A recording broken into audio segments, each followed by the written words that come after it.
রান্না দেখে কি আপনাদের মনে হয় এই রুই মাছের মাখা ঝোল রান্নায় কোনো পেঁয়াজি ব্যবহার করা হয়নি? প্রিয় ভিউয়ার্স, আসসালামু আলাইকুম। Welcome back to Humaira's kitchen.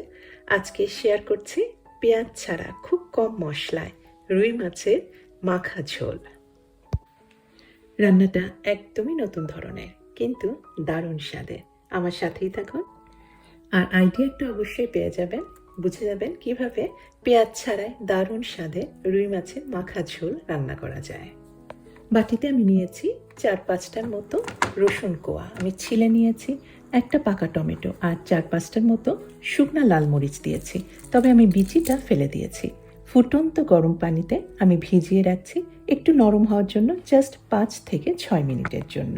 রান্নাটা আজকে আমি রুই মাছ দিয়ে করছি, তবে রুই মাছ ছাড়া যে কোনো ধরনের বড় মাছ দিয়ে কিন্তু রান্নাটা করতে পারবে। আবার হাতের থাবার সাইজের যে মাছগুলি, সেই মাছ দিয়েও কিন্তু রান্নাটা ভালো হবে। মাছ মাঝখানে কাটবেন না, গোটা গোটাই রাখবেন। ট্যাংরা, পাবদা, নলা অথবা খলসে মাছ বা পার্শে মাছ, এই মাছগুলো দিয়েও কিন্তু রান্নাটা খুব ভালো হবে। এর মধ্যে কাঁচি দিয়ে আমি রুই মাছের টুকরাগুলি থেকে আঁশটা চামড়া সহ কেটে নিয়েছি। চামড়াটা এভাবে কেটে নিলে কিন্তু মাছে গন্ধ অনেক কমে যায়। আর লবণ দিয়ে ধুয়ে নিয়েছি, আপনারা ছাইয়েও দিতে পারেন অথবা যে কোনো ধরনের আটাও কিন্তু ধোয়ার জন্য ব্যবহার করতে পারেন। মাছটা আমি একটু সামান্য হলুদ আর একটু লবণ মাখিয়ে রাখছি। মাখিয়ে রেখে দেওয়ার কোনো দরকার নেই, আমি এটা এখন একটু ভেজে নেব। একটু কড়া করেই ভাজতে হবে। সামান্য কিছুটা তেল দিয়ে একদিকটা একটু যখন ভালোভাবে কুকড হয়ে গিয়েছে, ভাজা হয়ে গেছে, তখন উল্টিয়ে নিয়েছি। আর এইদিকে বাটিতে ভেজানো রসুন আর শুকনো মরিচ আর টমেটো আমি গ্রাইন্ডারে সামান্য কিছুটা পানি দিয়ে ভালোভাবে মিহি করে গ্রাইন্ড করে নিয়েছি। এটাই হচ্ছে মাখা ঝোলের ইনগ্রেডিয়েন্ট। রান্নার জন্য একটা প্যান দিয়েছি, আমি এখানটায় নর্মাল তেল ব্যবহার করছি। আমি দিয়েছি সিকি কাপের মতো, তবে আপনারা সর্ষের তেল দিয়েও কিন্তু এটা রান্না করতে পারেন। আর সামান্য কিছুটা সিকি চা চামচের মতো দিয়ে দিয়েছি কালো জিরা, আর সিকি চা চামচের মতোই দিয়েছি গোটা সর্ষে। সামান্য কিছুক্ষণের জন্য ফোড়ন দিয়ে আমি টমেটোটা দিয়ে দিলাম। স্বাদ অনুযায়ী একটু লবণও দিয়ে দিয়েছি। এখন আর কিছুই না, মিডিয়াম হিটে নাড়াচাড়া করে এই টমেটো রান্না করব পানিটা সম্পূর্ণ শুকিয়ে যাওয়া পর্যন্ত। পানিটা বেশ শুকিয়ে গিয়েছে, আর দিয়ে দিয়েছি 1 চা চামচ পরিমাণ হলুদ গুঁড়া আর 1 টেবিল চামচ পরিমাণ দিয়েছি টক দই। অতিরিক্ত কোনো পানি দেব না এখন। এই টক দই দিয়েই এখন মশলাটা আবার কষিয়ে নিচ্ছি। পানিটা বেশ শুকিয়ে গিয়েছে, এখন নাড়াচাড়া করে মিডিয়াম হিটে রান্না করছি। এটা আসলে এখন টমেটোর চাটনি তৈরি করছি। নাড়াচাড়া করতে করতে একদমই তেল তো ছেড়ে দিয়েছে, বেশ ভুনা ভুনা হয়ে গিয়েছে। এখন দেবো একটা ম্যাজিক ইনগ্রেডিয়েন্ট, এটা কিন্তু এই রান্নার স্বাদকে বাড়িয়ে দেবে।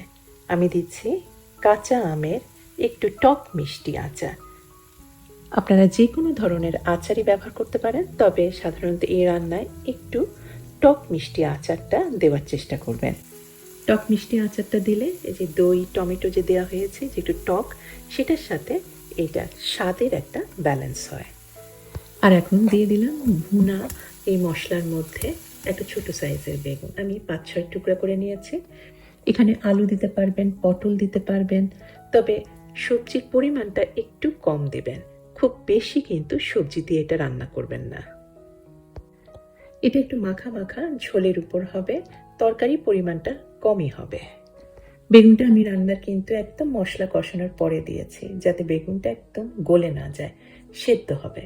আমি কিছুক্ষণ সেদ্ধ করে নিয়ে এখন গরম পানি দিয়ে দিলাম। গরম পানি এখানে দিয়েছি আমি প্রায় 1 কাপের মতো, আর লবণ দিয়েছি একটু স্বাদ অনুযায়ী। টেস্ট করে নেবেন, লবণ লাগলে লবণটা অ্যাড করে দেবেন। পানিটা ফুটে উঠলে দিয়ে দিলাম মাছের টুকরাগুলি, আর 3-4টার মতো কাঁচামরিচ আমি একটু ভেঙে দিয়েছি, এটা সুগন্ধের জন্য। এখন একটু আধা ফাঁক করে ঢাকনাটা ঢেকে রাখবো, এতে ঝোলের উপরে তেলটা ভেসে উঠবে। 5-6 মিনিটের পরেই রান্নাটা কিন্তু হয়ে গিয়েছে। অসম্ভব দারুণ স্বাদের। ঝোলটার রং দেখেছেন, একদম লাল টকটকে, তেলটা উপরে ভেসে উঠেছে। কোনো কিন্তু মশলাই দেওয়া হয়নি, এখানে কোনো জিরাও দেয়নি, ধনেও দেয়নি। দারুণ স্বাদে এই রুই মাছের মাখা ঝোল অবশ্যই করবেন এই গরমের মধ্যে, এই একেবারে কম মশলায়। সবাই পছন্দ করবে, বুঝতেই পারবে না এটা পেঁয়াজ ছাড়া রান্না।